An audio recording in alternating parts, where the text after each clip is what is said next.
아멘. 9절 끝에 소실의 아들이 있었더라 했는데 원래는 이게 복수예요. 소실의 아들들이 있었더라. 그러니까 소실들의 아들들이 있었더라 하는 겁니다. 오늘 역대상 제3장은 두 부분으로 나눠져 있습니다. 전반부는 우리가 함께 말씀을 나눈 다윗의 가정 자녀들의 이야기입니다. 헤브론에서 낳은 아들들과 또 예루살렘에서 낳은 아들들, 그리고 그의 어미들을 소개해주고 있습니다. 그리고 10절부터는 솔로몬의 가정이 아니라 그 자손들을 이야기합니다. 이것은 다윗의 왕가가 남유다 나라를 다스리면서 계속 이어져간 왕조를 보여주고 있습니다. 저는 오늘 본문을 다윗의 가정이냐 솔로몬의 나라냐 이렇게 둘 중에 하나를 선택해야만 했습니다. 둘 다를 다 하기에는 좀 부족할 시간도 안 되고 해서요.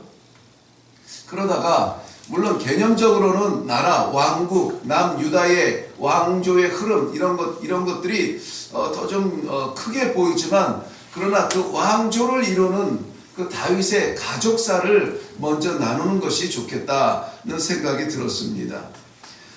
가정이 먼저인가 국가가 먼저인가 뭐 이거 비교할 수 없는 무게를 가지고 있죠. 그럼에도 불구하고 하나님의 이 땅 위에서의 첫 번째 제도는 가정제도예요. 국가제도가 아니라 가정제도라는 것입니다. 요즘에 뭐 핵 문제도 나오고 뭐 기도 때마다 빠지지 않죠. 뭐 북미 간, 우리 남북 간, 남미 간, 또 일본에서의 경제 제재가 나오고 나라가 어떻게 되려고 하나, 어디가 집값이 어떻게 되고, 학제가 고등학교가 특수학교들이 다 일반화돼야 되고, 아이디어는 다 다릅니다. 그럼에도 불구하고 그러니까 뉴스들이 나라 걱정을 하게 만들어요. 나라 걱정. 참 귀한 마음입니다. 나라를 잘 세워야 되고 하나님께서 주신 축복을 붙들어야 합니다. 그러나 그와 못지않은 무게, 아니 어쩌면은 그보다 더한 우리의 기도의 제목은 가정의 문제 아닌가 싶습니다. 나라가 지금 어떻게 되려고 이러는지, 민주주의를 포기하네, 뭐를 포기하네, 젊은이들이 몇 가지를 포기하네, 이런 이야기를 하면서 안타까워하는데 가정에서 신앙을 포기하는 것에 대한 아픔은 느끼지 못하는 것 아닌가. 믿음이 사라지고 하나님 앞에 선한 삶에 대한 간절함들은 사라지는 이 시대에 솔로몬의 왕조를 잇는 것도 귀하게 살펴보아야 되겠지만, 그러나 오늘 하나님께서 구별하여서 굳이 다윗의 가정사를 우리들에게 나누게 하신 것에는 뜻이 있겠다 싶어서 그 부분을 살펴보려고 합니다. 이미 본 부분입니다. 1절부터 가서 보면은 눈으로만 따라오시면은 제가 한번 정리해 보려고 합니다.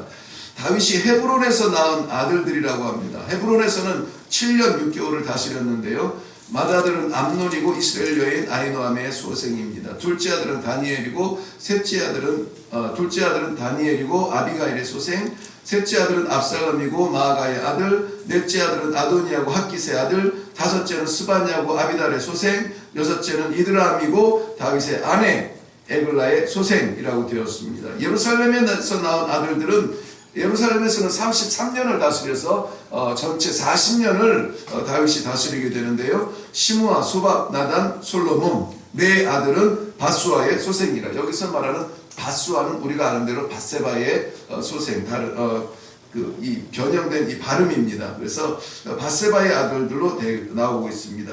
그 뒤에 이팔, 엘리사마, 엘리벨렛, 노가, 네벡, 야위야, 엘리사마, 엘야다, 엘리벨렛, 그리고 딸 다만, 소실의 아들들 이렇게 계속 더 추가된 그 가족사들을 이야기해주고 있습니다.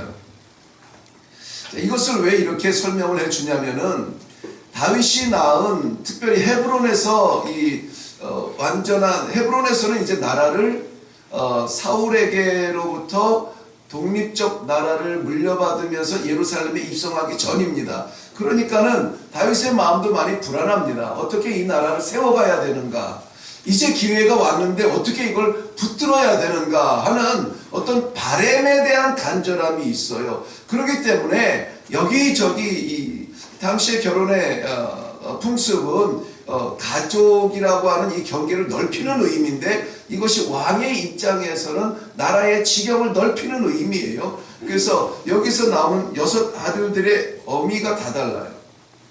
어미라고 해서 그 표현이 나쁜 건 아니죠. 네, 이 아내가 다 달라요. 아내가 다 달라요.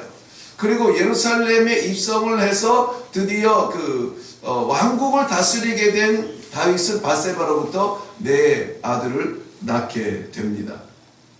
이렇게 가정사 속에서 복잡하게 얽혀져 있는 아내들의 이야기를 보면서 우리는 자칫 이런 오해를 할 수가 있습니다.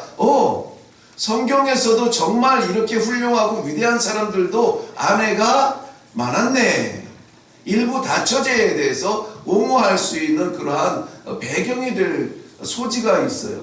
그러나 오늘 제가 살펴보고 싶은 것은 하나님의 가정제도입니다. 하나님의 가정제도는 철저하게 일부 일처제입니다. 일부 일처제. 하나님께서 이 세상을 창조하시고 에덴 동산에서 만드신 첫 번째 제도가 결혼 제도라고 했습니다. 이건 분명히 하나님의 작정이고 제도이며 하나님의 계획이십니다. 마태복음 19장 4절 이후에 보면은 이 가정과 결혼에 대해서 이렇게 말씀하셨는데요. 예수께서 대답하여 이르시되 사람을 지으신 이 하나님이죠.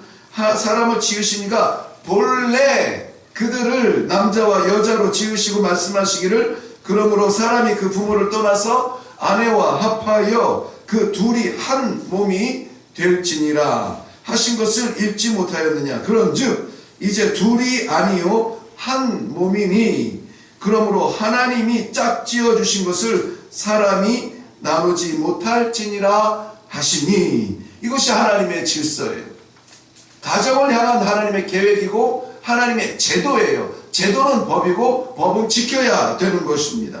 이것이 창세기 1장 27절과 2장 24절 말씀에서 하나님께서 제정하신 법이라는 것을 분명하게 보여주고 있습니다. 단마음이 중요합니다. 단마음, 한마음이 중요합니다. 여기에서 한 몸을 이룰지니 라고 말하고 있습니다. 한 몸을 이룰지니. 이것은 예배소서에 넘어가면은 주님과 교회가 하나 되는 것, 이것을 의미한다고 말하고 있습니다. 그러니까 가정과 교회는 분리될 수가 없어요. 가정과 교회. 하나님께서 이 교회를 거룩하게 하신다면 하나님께서 우리에게 허락하신 가정도 거룩하기를 원하세요. 하나님께서 교회의 십자가를 위하여서 보혈을 흘려주셨다면 가정을 위하여서도 보혈을 흘려주셨다는 것입니다. 이 세상의 꿈은 교회에 담겨져 있다라고 말한다면 그 전에 이 세상의 꿈은 가정에 담겨져 있어요. 가정이 무너지면 교회가 무너지고, 교회가 무너지면 나라가 무너지고, 하나님의 질서가 무너지게 되어 있다는 것입니다. 이것은 순종할 때에 선순환이 일어나게 됩니다. 선순환. 하나님의 작정하신 것이 열매가 되고 열매를 맛봄으로 말미암아 기쁨을 맛보고 이러한 것이 계속 반복될 수 있다는 것입니다. 복잡할 거 아니에요. 혼란스러울 거 아니에요. 이것저것 쳐다볼 게 아니에요. 단마음 한마음 하나님이 짝지어 주신 일부 일처제. 한 사랑으로도 우리는 평생 그 사랑을 다하지 못해요. 어린 사람이 죄송합니다만 저도 34년 됐나요? 결혼 34년 됐는데 지금도 가만 생각해 보면 미안한 게 많아요. 잘해주고 싶은 게 많아요. 생각만 그렇게 합니다. 그런데 채워주지 못해요. 앞으로 얼마나 더 살지는 모르겠습니다만 이 한 몸뚱아리의 사랑도 다 하지 못해요. 거기에 하나님이 자녀를 주시죠. 거기에 하나님께서 그 자녀의 또 손주를 주시죠. 어떻게 그 사랑을 다 감당하겠다고 여기저기 눈을 돌리면서 바깥을 바라다 봅니까? 나라 걱정 귀하지만 가정 걱정 우선이다.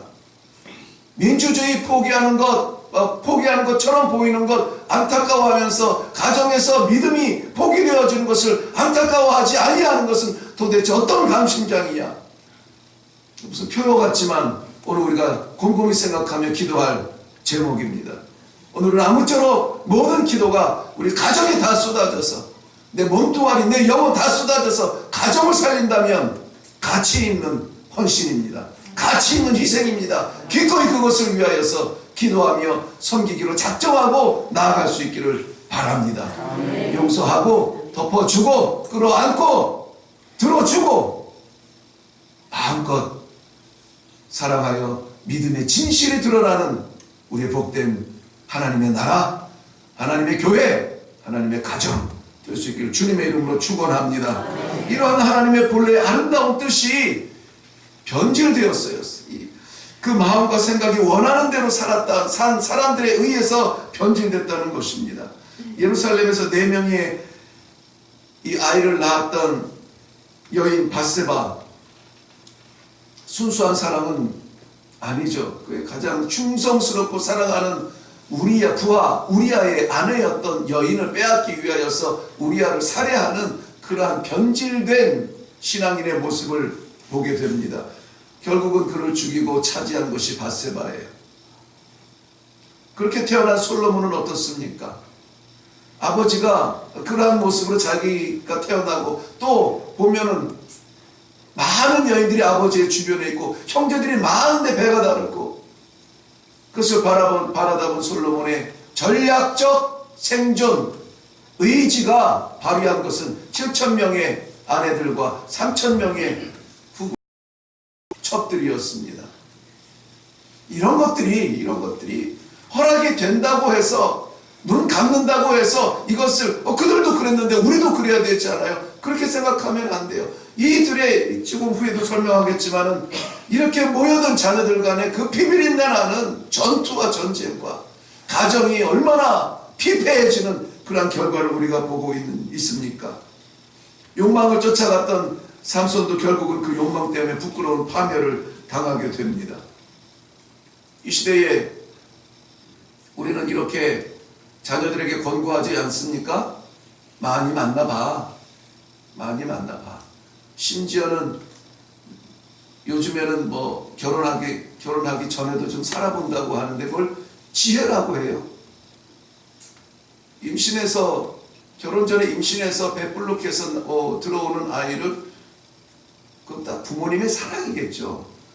자녀들 힘들게 하지 않으려고 하는 말이겠지만 무슨 예식? 예단. 다 한마디씩 해보셨나봐요? 무슨 예단이래요. 그건 아니에요. 그건 아니에요. 하나님 순결 이걸 가르쳐야 되지 않겠어요? 우리 대학생 자녀들도 특히 지방에 다녀야 되고 지방에서 올라온 자녀들은 학창 시절에서 결혼 생활을 흉내냅니다. 동거하는데 왜 하는지 아세요? 사랑스러워서. 물론 그것도 뭐 틀리진 않습니다만은 바꿔받기려고 합니다. 이게요 지금 문제가 아니에요. 제가 신학교 다닐 때에도 신학교에서 그랬다는 것이 아니라 지방에 다니는 제 친구들의 말을 들으면 그때도 이미 어렵지 않게 찾아볼 수 있었던 케이스였습니다. 얼마나 자기 생각에 젖어 있고 얼마나 개인적이고 이기적이고 실리적이고 편리적이고 그 자리에 누가 안 계십니까? 하나님의 질서가 안 계세요. 하나님의 가정 질서가 없어요. 남녀에 대한 하나님의 꿈이 보이지 않아요. 내가 사람을 만나야 되는 이유가 보이지 않아요. 너무 많이 나가는 것 같은데 이것을 심지어는 이 성경에서는 이혼 증서라는 것을 써서 이 제도가 변질되기도 합니다만 그럼에도 불구하고 사랑하는 성도 여러분, 오늘 우리가 가정을 위해서 기도해야 되는 이유가 여기 있습니다. 뭐냐면 본래적인 모습이에요. 본래적인 모습. 본래 우리의 가정은 하나님의 은총의 은혜의 선물입니다. 잠언 18장 22절 말씀에는 아내를 얻는 자는 복을 얻고 여호와께 은총을 받은 자니라 라고 말씀해 주고 있습니다. 시대를 변질된 가정제도나 변질된 사랑의 이야기가 아니라 우리는 하나님의 질서를 따라야 되는 것입니다. 시대를 따라가다 보면 신앙에 역행할 때가 있어요. 그러면 어디를 따라가야 됩니까? 신앙을 역행할 겁니까? 하나님의 질서를 따릅니까? 우리의 입술은, 우리의 마음은, 우리의 눈길은, 우리의 손길은 분명하게 하나님을 잡고 가야 됩니다. 우리가 머물 곳은 이 땅이 아니라 우리가 머물 곳은 영원한 하나님의 나라, 가장 큰 가정, 가장 안전한 가정, 그 가정을 이루기 위해서 오늘도 우리는 기도하며 나아가게 되는 것입니다. 다윗의 자손들, 많은 자손을 낳았다고 해서 좋은 것은 아니에요. 많은 아내가 있다고 해서 성공한 것은 아니에요. 어떤 자식은 그 이복 누이를 강간을 하기도 하고, 그 강간당한 그 이복 누이의 친오빠는 또 그 이복 형제를 살인하기도 하고, 그 많은 자식들 중에 어떤 아들은 자기가 왕 되겠다고 도망가서 왕관을 스스로 썼다가 쫓겨나기도 하고, 정말 이 아버지 사는 왕궁까지 쫓아와서 아버지가 자식의 쿠데타를 피해서 도망다녀야 되고, 이러한 이야기들이 이 다윗의 많은 아내들과 많은 자녀들을 통하여서 일어났다면은, 성경에서도 이런 훌륭한 사람들 많은 아내를 찾았네. 이것이 우리에게 타당성을 제공해서는 절대 안 된다라고 하는 사실입니다. 히브리서 13장 4절 말씀의 결론입니다. 모든 사람은 결혼을 귀히 여기고 침소를 더럽히지 않게 하라. 음행하는 자들과 간음하는 자들을 하나님이 심판하시리라. 아무도 모를 수 있어요. 하나님은 아세요. 하나님의 심판은 엄히하십니다. 이것을 바꾸어서 말하면 음행하는 자들과 간음하는 자들을 하나님이 심판하시리라. 이것을 바꾸어서 말하면 순결한 자들과 순종하는 자들은 하나님께서 축복하시리라. 할렐루야.